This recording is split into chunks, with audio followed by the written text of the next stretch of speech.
اخواتي وحبايبي في كل مكان، السلام عليكم ورحمة الله وبركاته. معاكم اخوكم ابو بطة. النهاردة يا جماعة معانا حكاية هتخليكم تتسمروا قدام الفيديو. قصة عن ملك مصر الاقوى والاشهر اللي اسمه فضل محفور في التاريخ، رمسيس الثاني. احنا بنحكي عن قصة موته، مؤامرة ولا حاجة اكبر من كده؟ تعالوا معانا نغوص في التفاصيل. شغلوا الجرس وامسكوا الفشار لان القصة دي زي افلام الاكشن. البداية، مين هو رمسيس الثاني؟ أولا خلونا نتعرف على رمسيس الثاني شوية.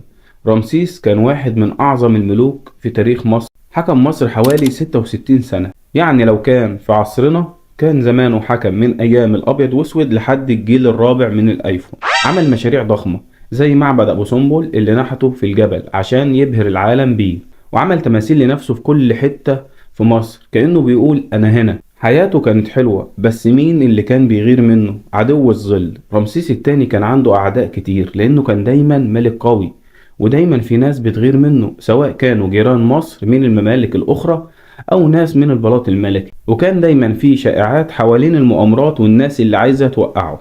لكن رمسيس كان بيواجه أي حد زي ما بيقولوا كده بصدر رحب وبعقلية محنكة. المهم، في يوم من الأيام رمسيس الثاني توفى فجأة. واحنا هنا بنتكلم عن ملك كان مشهور بالقوة والعافية، يعني تحسه كده زي رامبو في مصر القديمة.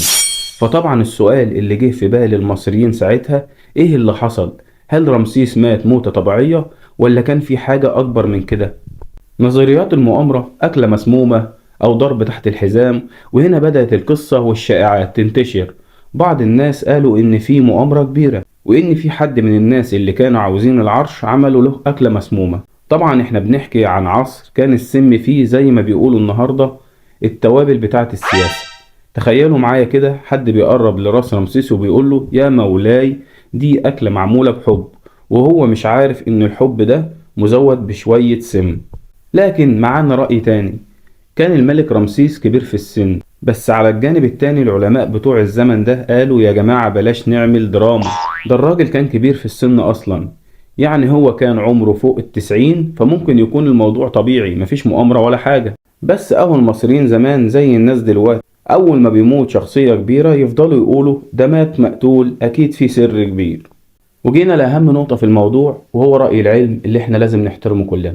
البحث العلمي الحديث، العلماء يدخلوا على الساحة، وبعد آلاف السنين علماء العصر الحديث قرروا يدخلوا في الموضوع ويقولوا احنا لازم نعرف الحقيقة. أخدوا مومياء رمسيس الثاني وحللوها بالأشعة والكربون المشع وكل الكلام الكبير ده، وهنا العلماء قدروا يوصلوا لسبب موت رمسيس الحقيقي.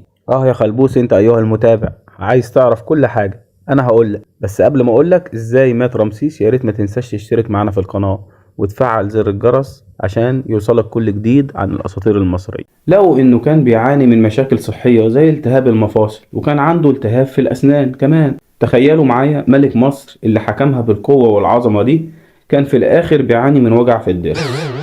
الرأي الأخير، طب هو كان في مؤامرة؟ في ناس لسه متمسكة بفكرة المؤامرة، وبيقولوا إن في ناس من البلاط الملكي حاولوا يخلصوا منه عشان ياخدوا العرش، بس لحد النهاردة مفيش دليل واضح على إنه اتقتل. يعني القصة ما زالت لسه غامضة، والمصريين لحد دلوقتي بيحبوا يحكوا ويقولوا ده كان في حاجة مش مظبوطة.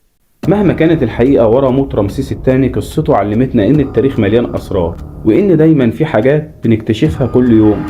ولو عجبكم الفيديو ما تنسوش تعملوا لايك وشير واشتركوا في القناة عشان نكمل قصص الغموض والأساطير المصرية. ولو عندكم أسئلة أو أساطير تانية عايزين نغوص فيها اكتبوا في الكومنتات. سلام وتحياتي من رمسيس الثاني.